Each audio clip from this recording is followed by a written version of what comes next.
31ാമത് കേരള സാഹിത്യോത്സവിൽ മിന്നും പ്രകടനം കാഴ്ചവെച്ച് മഅദിൻ വിദ്യാർത്ഥികൾ.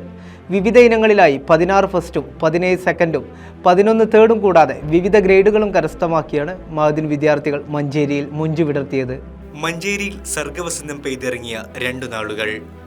മഅദിൻ പ്രതിഭകൾ പാട്ടും പറച്ചിലും എഴുത്തുകളുമായി സർഗവിസ്മയം രചിക്കുകയായിരുന്നു. ഈ വിജയങ്ങൾക്കെല്ലാം നന്ദി പറഞ്ഞ് അവർ ചെയർമാൻ ബദർ സാദാത്ത് സെയ്ദരുടെ അരികിൽ സ്നേഹത്തോടെ എത്തി. ആ സ്നേഹസന്നിധിയിൽ വീണ്ടും സർഗോർജം പകർന്നു. എൻ്റെ ജീവിതത്തിലെ ഏറ്റവും വലിയ സന്തോഷം എൻ്റെ മക്കൾ, എൻ്റെ കുട്ടികൾ അവർ വിജയിക്കുക, ഒരു ഉന്നത സ്ഥാനത്ത് എത്തുക എന്ന് പറഞ്ഞാൽ എൻ്റെ ജീവിതത്തിൽ വല്ലാത്തൊരു സന്തോഷമാണ്. ഈ നൂറുകണക്കിന് കുട്ടികൾ സാഹിത്യോത്സവിൽ സ്റ്റേറ്റ് തലത്തിൽ എത്തിയെന്ന് കാണുമ്പോൾ തന്നെ വളരെ സന്തോഷം. അതിൽ കഴിഞ്ഞ വർഷം ജില്ലയിൽ 2ാം സ്ഥാനത്തും 3ാം സ്ഥാനത്ത് എത്തിയവർ ഇത്തവണ സ്റ്റേറ്റിൽ ഫസ്റ്റൊക്കെ നേടി കേൾക്കുമ്പോൾ ഏത് കഴിവും പരിപോഷിപ്പിച്ചാൽ അത് വളരെ മുന്നേറാൻ കഴിയുമെന്നാണ് എനിക്കിതൊക്കെ മനസ്സിലാകുന്നത്. അപ്പോൾ കുട്ടികൾ ഓരോരുത്തരും പലപ്പോഴും പറയാനുള്ള പോലെ സപ്തസമുദ്രത്തേക്കാൾ മനസ്സ് വിശാലമാണ്. അതിലുള്ള പവിഴങ്ങൾ മുത്തുകളേക്കാൾ അമൂല്യ കഴിവുകൾ നിറഞ്ഞവരാണ്. ആ കഴിവുകൾ പുറത്തെടുത്ത് പരിപോഷിപ്പിച്ച് ശക്തിപ്പെടുത്തുക എന്നതാണ് എല്ലാ സ്ഥാപനത്തിൻ്റെയും എല്ലാ അധ്യാപകന്മാരുടെയും രക്ഷിതാക്കളുടെയും ബാധ്യത. അതിൻ്റെ പ്രോത്സാഹനമായിട്ടാണ് ആ പ്രതിഭാ സംഗമം വിളിക്കുന്നതും അവർക്ക് ഈ മോട്ടിവേഷൻ കൊടുക്കുന്നതൊക്കെ. 1ാം സ്ഥാനം ലഭിച്ചവർക്ക് ഏറെ സന്തോഷത്തിൻ്റെ കഥകളായിരുന്നു പറയാനുണ്ടായിരുന്നത്. മഅദിൻ നൽകിയ സർഗ പരിശീലനങ്ങൾ അവരുടെ സർഗ ജീവിതത്തെ ചെറുതായല്ല സ്വാധീനിച്ചത്. കഥയിൽ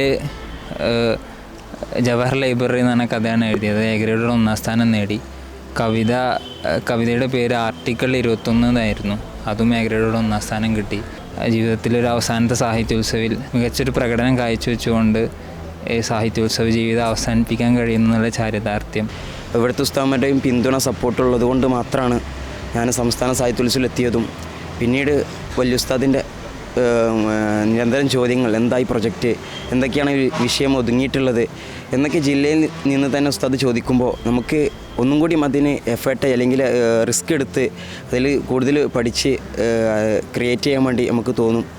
ഇതോടുകൂടി എൻ്റെ സാഹിത്യോത്സവ കാലഘട്ടം കഴിഞ്ഞിരിക്കുകയാണ്. അൽഹംദുലില്ലാ 1ാം സ്ഥാനം ഇതിൽ കരസ്ഥമാകാൻ കഴിഞ്ഞു എന്നുള്ളത് വലിയ സന്തോഷമുണ്ട്. ഇതിനു പിന്നിലും ഉസ്താദുമാരുടെ സപ്പോർട്ടും ദുആകളും മാത്രമല്ല ഞങ്ങളുടെ ബുഖാരി ക്ലാസ്സുകളിലൊക്കെ ഉസ്താദിൻ്റെ പ്രചോദനങ്ങളും പ്രാർത്ഥനകളും ഒക്കെ ഇതിന് വലിയ കാരണമായിട്ടുണ്ട്. പ്രസംഗം, കഥ, കവിത, പ്രബന്ധം, മാലപ്പാട്ട്, ക്വിസ്, നഷീദ, റിസാല ക്വിസ്, DPR പ്രസന്റേഷൻ തുടങ്ങിയ വ്യത്യസ്തങ്ങളായ മത്സരങ്ങളിലാണ് വിദ്യാർത്ഥികൾ സർഗ തേരോട്ടം നടത്തിയത്. ഈ വർഷം അൽഹംദുലില്ലാ മൗലിദിലും മാലപ്പാട്ടിലും ഖസീദയിലും ഞങ്ങൾ സംസ്ഥാന തലത്തിലെത്തുകയും അതിൽ കൂടെ ഉണ്ടായിരുന്നത് എൻ്റെ ജ്യേഷ്ഠൻ തന്നെയാണ്. പിന്നെ എൻ്റെ എളാപ്പാൻ്റെ കുട്ടി, 2 അമ്മായിൻ്റെ മക്കൾ, ഈ 3 മത്സരത്തിലും അങ്ങനെ തന്നെയാണ് ഞങ്ങൾ മത്സരിച്ചത്. മൗലിദിൽ 2ാം സ്ഥാനവും നേടാൻ സാധിച്ചു. ഇതാണ് ഗോവയിൽ നടക്കുന്ന സാഹിത്യോത്സവിൽ, ദേശീയ സാഹിത്യോത്സവിൽ ക്വിസ് മത്സരത്തിൽ മത്സരിക്കാനുള്ളൊരു അവസരം ലഭിച്ചിരിക്കുകയാണ്. വലിയ സന്തോഷമുണ്ട്. സ്റ്റേറ്റിലേക്ക് ഒരു തവണ എത്തി, പക്ഷേ അത് അന്ന് നല്ലൊരു പ്രകടനം കാഴ്ചവെക്കാൻ സാധിച്ചില്ല. പക്ഷേ ഈ വർഷം അൽഹംദുലില്ലാ അള്ളാഹിൻ്റെ തൗഫീഖ് കൊണ്ട് A+ഓടെ തന്നെ 1ാം സ്ഥാനം നേടാൻ കഴിഞ്ഞു. സധീരം ആഴക്കടലിലിറങ്ങാം, മുത്ത് പെറുക്കി ജയിച്ച് ശാദ്വല തീരം മണയാ. കാലം കലുഷിതമാണ്, കൗമാരം ശോഭിതമാണ്. കാലം കലുഷിതമാണ്, കൗമാരം ശോഭിതമാണ്.